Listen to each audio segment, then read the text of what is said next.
Salam saudara yang terkasih. Mari kita buka firman Tuhan. Kita buka dari Perjanjian Lama, kitab Ulangan, pasal 28 ayat 13. Sangat singkat sekali ya, tapi ayat ini sangat populer yang berbicara tentang kepala dan bukan ekor. Nah, kita akan membahasnya. Ulangan pasal 28 ayat 13, firman Tuhan katakan, Tuhan akan mengangkat engkau menjadi kepala dan bukan menjadi ekor. Engkau akan tetap naik dan bukan turun. Apabila engkau mendengarkan perintah Tuhan Allahmu yang kusampaikan pada hari ini, kau lakukan dengan setia.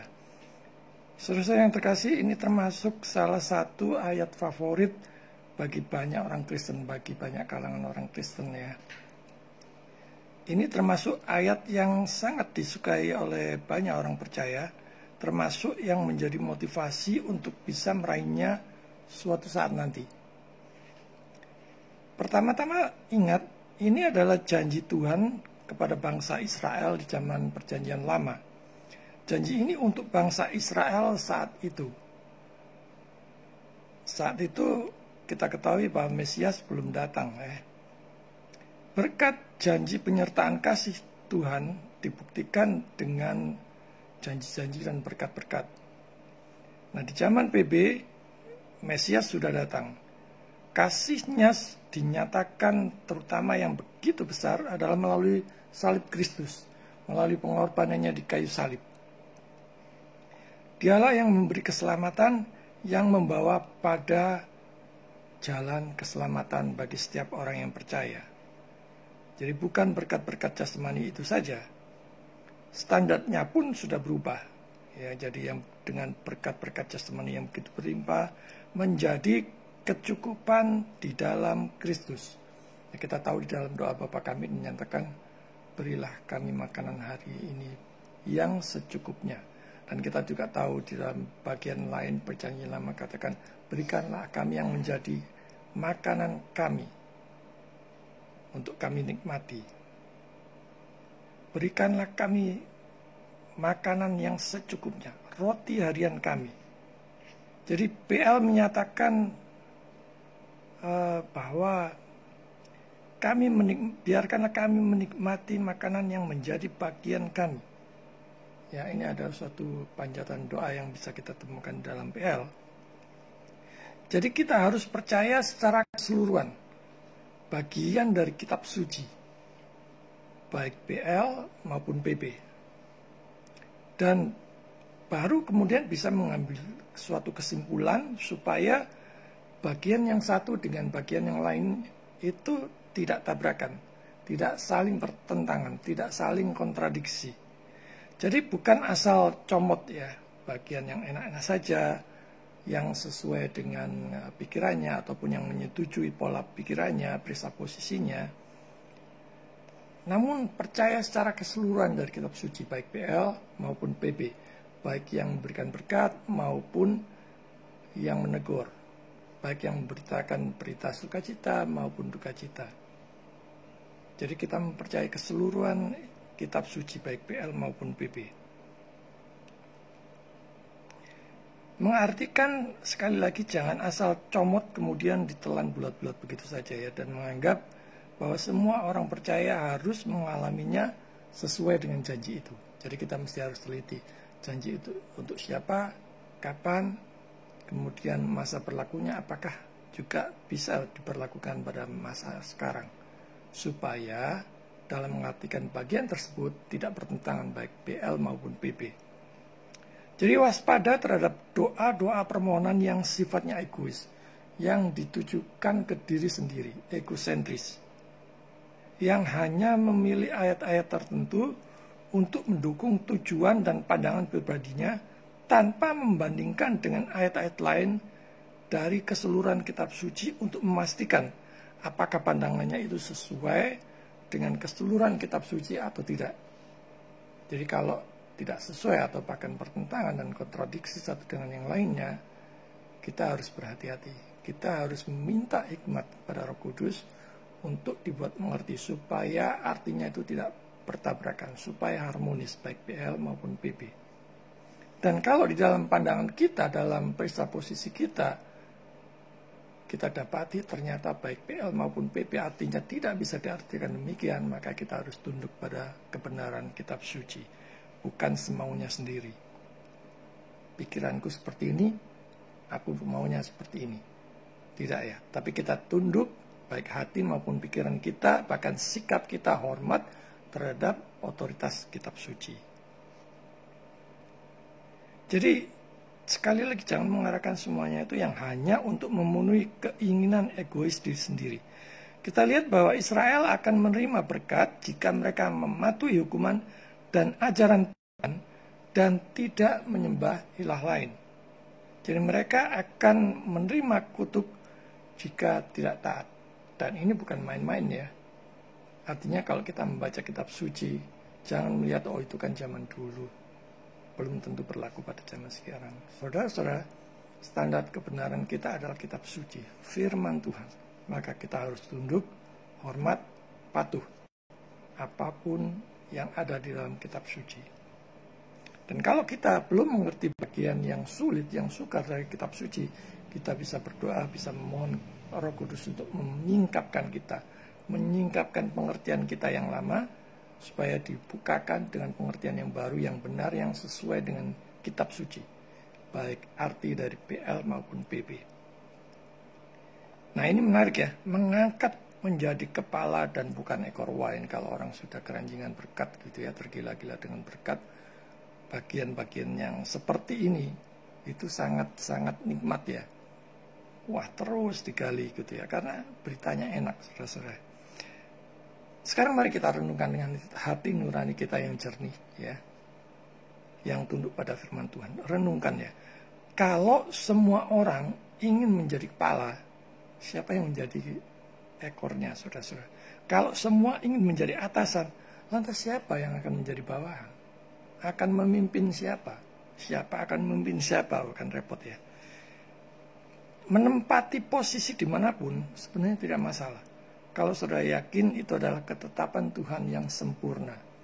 Kalau Tuhan berada di pihak saudara dan saudara tunduk pada ketetapannya dimanapun saudara ditempatkan, maka pekerjaan itu kerjakan dengan sungguh-sungguh untuk Tuhan.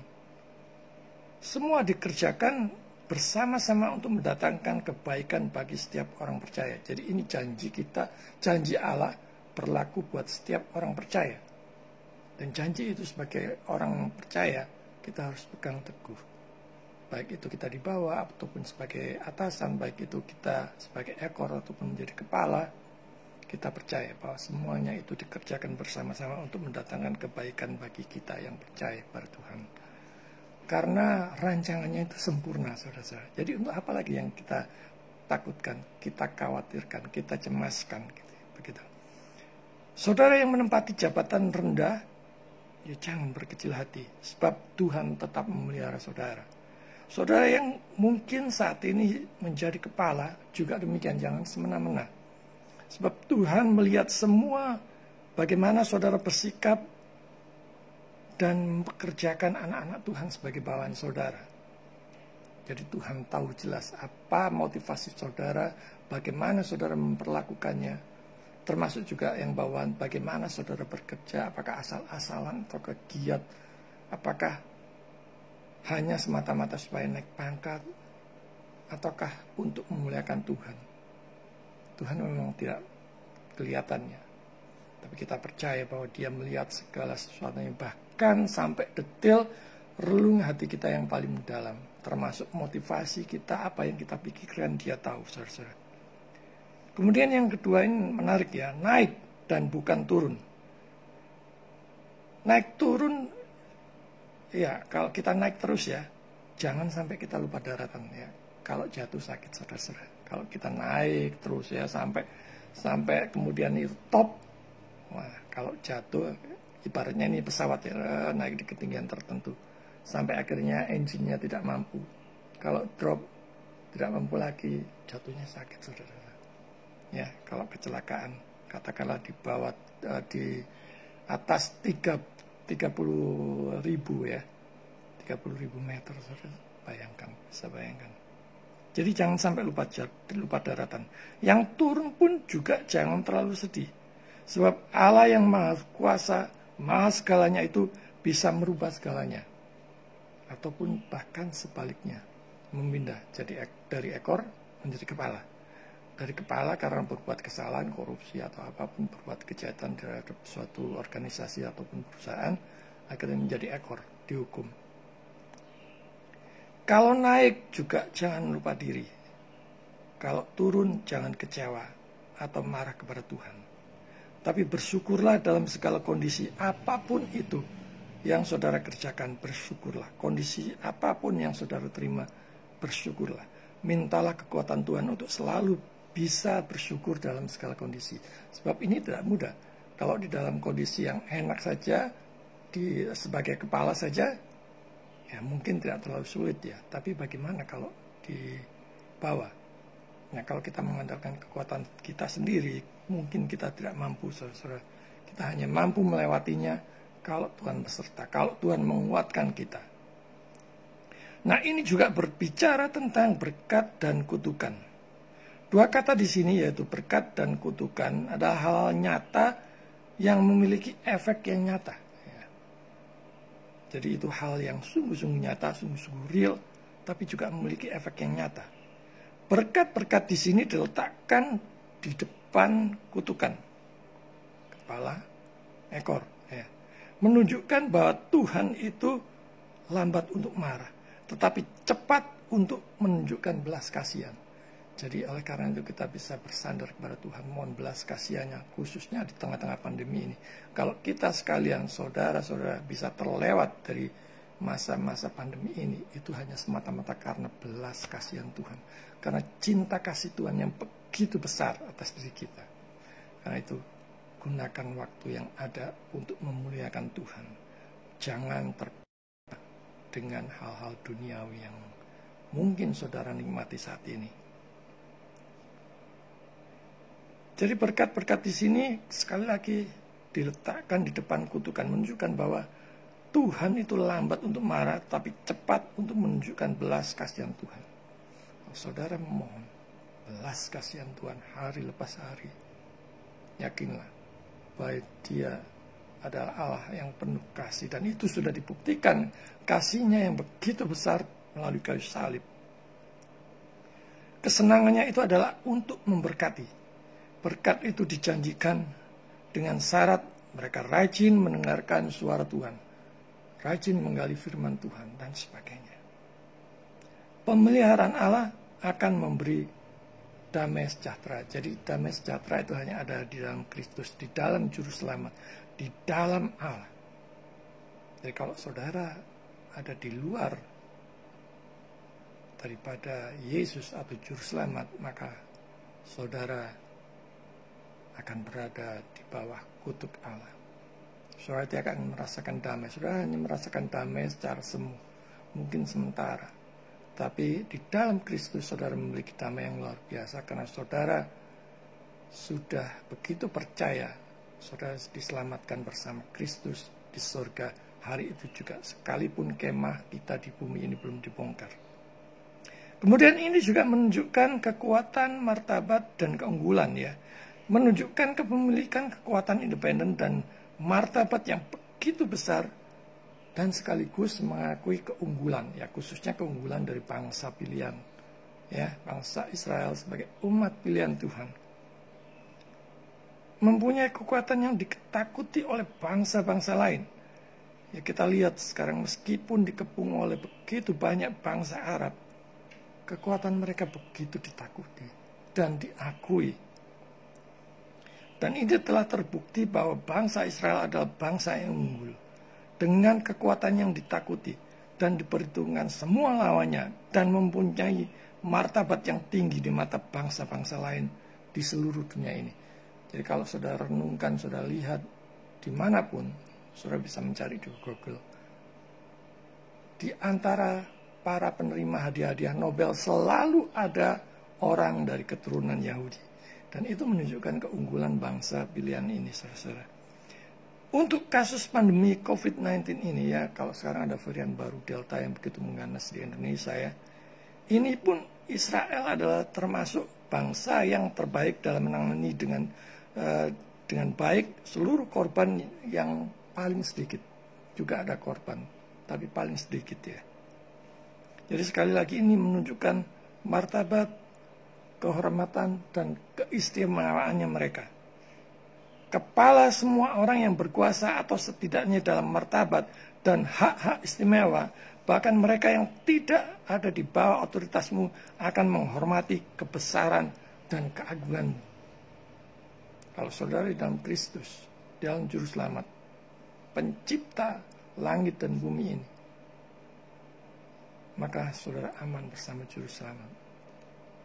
Kalau dia bisa menciptakan alam semesta ini dengan jadilah, apa susahnya mengatasi segala problem, sakit, penyakit, kebangkrutan mungkin. Maka kuasanya itu melebihi segala sesuatu, saudara-saudara. Tidak ada sesuatu pun yang patut atau bahkan pantas untuk kita ragukan, kita khawatirkan kalau kita sudah berada di pihak Kristus, di pihak Juru Selamat. Akan tetap naik dan bukan turun. Ini juga berlaku dalam hal martabat ya. Dan martabat bangsa ini sampai sekarang dipelihara Tuhan. Apabila mendengar perintahnya saat ini ada di dalam kitab suci, saudara-saudara. Maka karena itu sebagai orang percaya, saya mengajak saudara-saudara untuk rajin, tekun, disiplin, membaca, belajar, dan menggali firman Tuhan. Saudara akan mendapatkan sesuatu yang luar biasa di sana. Ibarat harta karun, semuanya sudah ada di sana. Jangan mencari di tempat-tempat lain. Carilah di kitab suci. Carilah, menggalilah, belajar sungguh-sungguh firman Tuhan. Maka saudara akan disingkapkan, dibuat mengerti oleh firman Tuhan. Ya, supaya saudara makin menemukan maksud dan kehendak Tuhan. Jadi ini adalah yang terutama. Juga mau berkorban dengan membeli buku-buku rohani, buku-buku teologi, buku-buku tafsiran, sering ikut dan rajin mengikuti seminar, KKR, dan sebagainya. Mau berkorban, mengeluarkan uang, saudara-saudara, untuk kemajuan pemikiran kita menuju jalan keselamatan, saudara-saudara. Sehingga kita maju dalam pengertian dan akan firman Tuhan, terutama saudara yang melayani. Kalau saudara melayani, saudara tidak mau belajar firman Tuhan, maka celakalah saudara. Pelayanan saudara akan dipenuhi hanya oleh kesaksian-kesaksian, cerita-cerita kosong, dan dongeng-dongeng isapan jempol yang bisa saja bertentangan dengan kitab suci atau bahkan malah menjauhkan pendengar jauh dari jalan keselamatan. Karena itu kita harus mau melayani, mau belajar. Mau melayani, mau menggali firman Tuhan dengan sungguh-sungguh, dengan sikap takut dan gentar. Supaya saudara makin diteguhkan dan dikuatkan Roh Kudus melalui apa yang akan disingkapkan melalui firman Tuhan. Dari firman Tuhan. Melakukannya dengan setia. Nah, kalau hanya kognitif saja, kognitif itu pikiran ya, yang dipenuhi tanpa melakukannya, tanpa berbuat apa-apa, saudara cukup beriman dalam pandangan saudara, iman saja kan cukup. Ya, iman saja juga sudah cukup. Tapi kita mempunyai tanggung jawab. Karena kita sudah diselamatkan, maka kita harus hidup mengikuti kehendak Tuhan. Mengikuti amanat agung, mengerjakan amanat agung. Apa yang dikehendakinya untuk kita lakukan di dalam hidup ini. Maka kita harus mengerjakannya. Allah berdaulat, kita mempunyai tanggung jawab. Dan tanggung jawab itu kita kerjakan dengan sungguh-sungguh. Karena kita sudah diselamatkan. Bukan untuk memperoleh keselamatan, tapi karena kita sudah diberi keselamatan di dalam Yesus secara cuma-cuma. Karena itu kita bersyukur, saudara. Jangan hanya memilih ayat yang enak-enak saja. Ya, kita bandingkan dengan Ayub. Ayub katakan, masakan kita hanya mau menerima yang baik-baik saja. Tapi kita juga harus menyintai keseluruhan bagian dari firman Tuhan.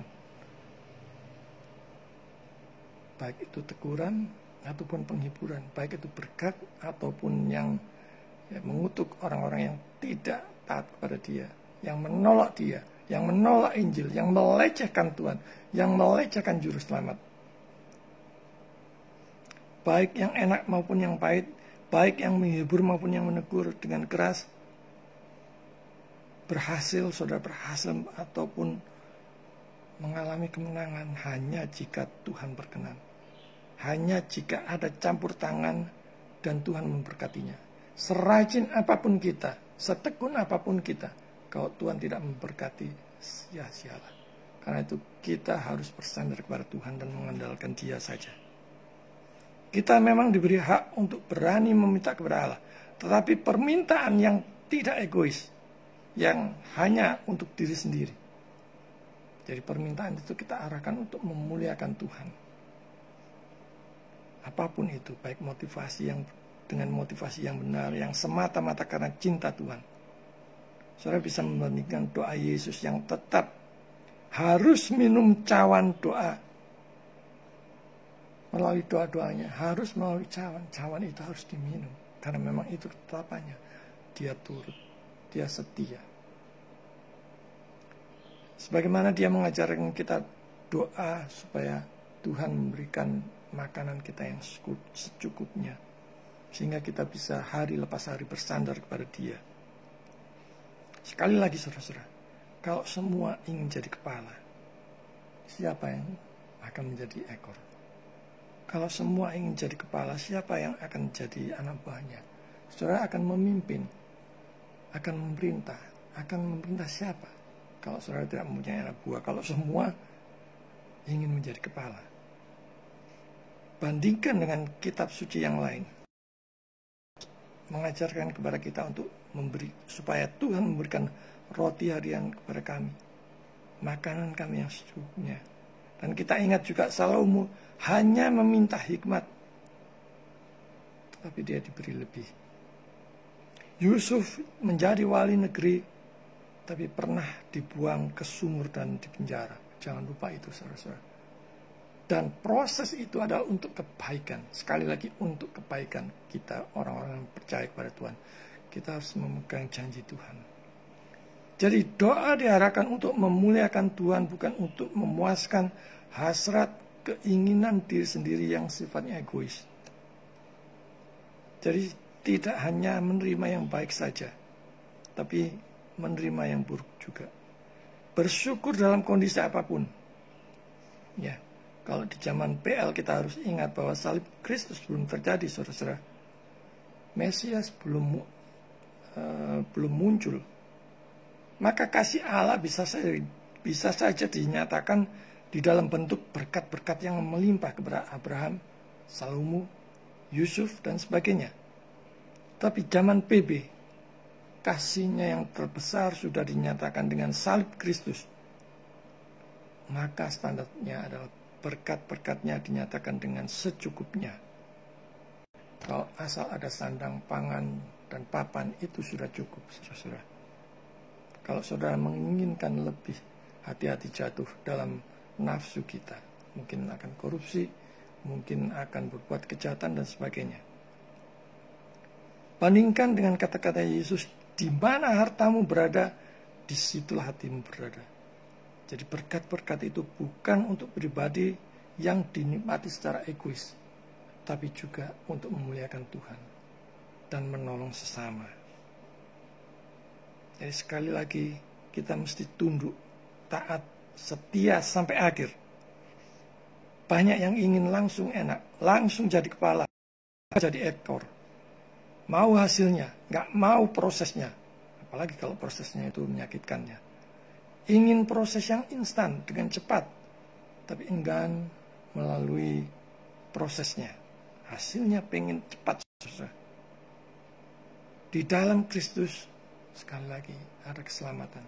Sudah diproses, dibentuk. Jangan sampai mau kemana-mana, mau mencapainya, ya, mau yang enak itu dengan cuma-cuma, tetapi enggan mengalami prosesnya atau mengeluh, bahkan bersungut-sungut. Jangan sampai saudara. Saudara mau dibentuk, dimurnikan seperti emas mulia. Itu pasti tidak mudah. Dan bisa saja menyakitkan, termasuk pada saat ini.